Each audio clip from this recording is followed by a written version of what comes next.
L'orgueil matériel. Je me suis enrichi. Je suis riche, je n'ai besoin de rien. Je ne suis pas contre la prospérité, mais je suis contre un message de prospérité mal prêché. La prédication du message de la prospérité a amené une sécheresse spirituelle dans l'église américaine.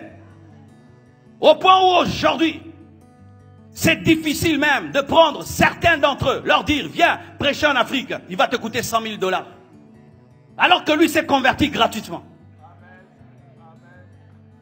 Il faut que tu vires dans son compte en banque 100 000 $ pour qu'il vienne donner une prédication. C'est de l'escroquerie. Tu auras une voiture, tu auras une maison. Oui, cela est important, mais cela n'est pas basique. La Bible dit, cherchez premièrement le royaume de cieux et sa justice, et le reste sera donné par-dessus. Et vous devez savoir ceci dans la vie. Il y a le temps pour patienter, il y a le temps pour souffrir. La vie chrétienne est une formation. Ce n'est pas que tu te convertis aujourd'hui et tu auras tout du coup. Et ce n'est pas tout le monde qui sera millionnaire, ce n'est pas tout le monde qui sera milliardaire, mais Dieu verra que tu ne manques de rien. Si chaque fois nous devons prêcher maison, voiture, nous sommes des idolâtres, nous sommes des matérialistes. Et ainsi, nous jugeons la spiritualité des gens à l'église en fonction de ce qu'ils ont. Si tu es riche, donc tu es délivré, archi faux. Il y a des riches qui sont possédés, des riches qui sont possédés. Et si tu es pauvre, tu es maudit. Mes frères et sœurs, je vous dis, les apôtres n'étaient pas riches, mais c'était des hommes remplis du Saint-Esprit. On juge la grandeur d'un homme de Dieu en fonction de son compte en banque, en fonction de son jet, en fonction de sa veste, en fonction de sa cravate. Vous aurez, on vous prêche les poches au lieu de vous prêcher les cœurs. Alors que la Bible dit, je souhaite que tu prospères à tous égards, comme prospère l'état de ton âme. La prospérité doit commencer à l'intérieur, avant de se manifester à l'extérieur. Et la priorité de Dieu, ce n'est pas de remplir ton compte en banque, c'est de remplir ton cœur.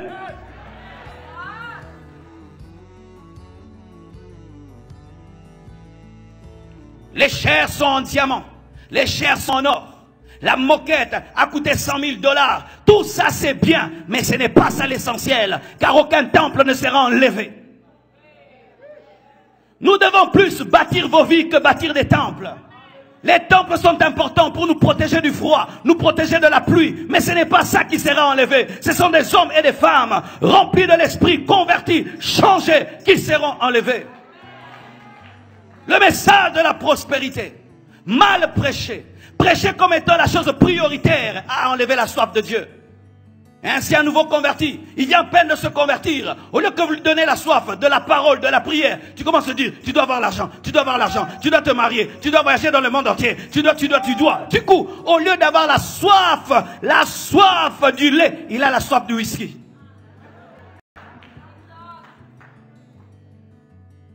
Béni soit Dieu, nous, pour les temps où nous nous sommes convertis. Pendant plus de 5 ans, tu n'entends même pas qu'on te parle que tu seras millionnaire. On te dit Jésus revient bientôt, Jésus revient bientôt, Jésus revient bientôt. Tu te sanctifies. Et puis un jour on dit, il peut aussi te rendre riche. Ah bon? Mais aujourd'hui, à peine converti, qui va m'épouser? Est-ce qu'un bébé pense au mariage? À peine converti, Dieu donne-moi une voiture. Est-ce qu'un bébé pense conduire une voiture? Au lieu de rechercher le baptême du Saint-Esprit, la communion avec Dieu, lire ton Nouveau Testament. Tu n'as même pas maîtrisé ton Nouveau Testament, mais tu veux compter des millions. Et la prédication se transforme en cours de marketing, de management, avec un peu de Jésus. Et les prédicateurs deviennent des marketeurs, au point où sans même l'onction du Saint-Esprit, on peut prêcher ce qu'ils prêchent. Comment fonder ton entreprise? Comment bâtir ton entreprise? Oui, c'est bien, mais comment apprendre ça à l'université? Bien-aimés frères et sœurs, dans un pays aussi capitaliste, il y a le piège de ne prêcher que la prospérité. Et quand j'entends un homme de Dieu comme le pasteur Samuel, qui est ici aux États-Unis, et qui prêche ce qu'il prêche, ah, quel courage! Quel courage! Quand on regarde votre nation, les buildings sont grands, les voitures sont grosses, tout est gros. Tout est grand, tout est gros. Les pizzas grands, tout est grand, tout est gros, gros. Les verres grands, tout est gros, tout est grand. Les voitures, les maisons, tout est grand, tout est gros, tout est grand. Et si tu ne peux pas avoir une petite voiture, si tu as une petite voiture, oh non, Dieu ne m'a pas béni, Dieu ne m'a pas béni. Il faut aussi une grande voiture, une grande maison, une grande. Le matériel ne remplira jamais ton cœur. L'homme le plus heureux du monde n'est pas l'homme le plus riche du monde. Je répète, l'homme le plus heureux du monde n'est pas l'homme le plus riche du monde. Qu'on ne vous trompe pas. Si tu ne trouves pas le bonheur en Christ, l'argent ne te donnera pas le bonheur. Ce n'est pas que je suis contre la richesse. J'ai besoin d'argent pour être une source de bénédiction. J'ai besoin d'argent pour servir Dieu. Mais l'argent n'est pas mon maître. Je ne pense pas à l'argent le matin. Je pense à Jésus le matin. Mais aujourd'hui, les chrétiens pensent à l'argent dès le matin. Le matin, ils pensent à l'argent. Le soir, à l'argent. À la nuit, à l'argent. Ils rêvent même l'argent. Ils comptent l'argent en rêvant. S'il pêche, il a la paix. Mais si on lui vole l'argent, il perd la paix. C'est ainsi que même dimanche, vous acceptez de travailler pour gagner plus. Vous qui travaillez dimanche pour gagner plus, vous êtes des cupides, vous êtes des cupides, vous êtes des idolâtres, vous êtes des cupides, vous êtes des cupides, et vous êtes des cupides, des cupides. Et vous manquez la foi. Lundi, tu n'étais pas à l'église. Mardi, tu n'étais pas à l'église. Jusqu'à samedi, c'était boulot. Et puis ton chef te dit, mais si tu travailles aussi dimanche, je t'ajoute un petit 500. C'est vrai, un petit 500? Ok. Pasteur, aujourd'hui, je ne saurais pas venir jouer à la batterie. Cupidité. Cherchant à posséder et à posséder encore. Alors que la Bible nous dit que la piété est source de gain avec contentement. Le contentement d'être prêché à nouveau dans l'église. C'est un message de la Bible. Se contenter. Se contenter.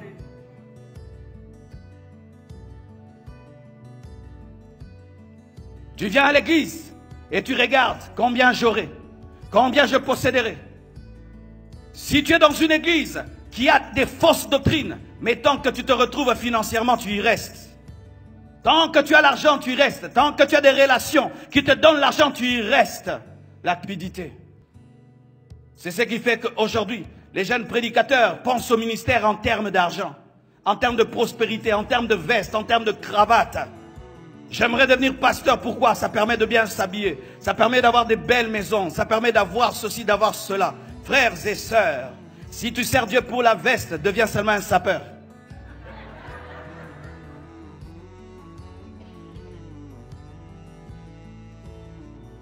Je ne suis pas contre la bénédiction. Je ne suis pas contre la richesse. Je ne suis même pas contre la prospérité. Mais toute chose doit être mise à sa place.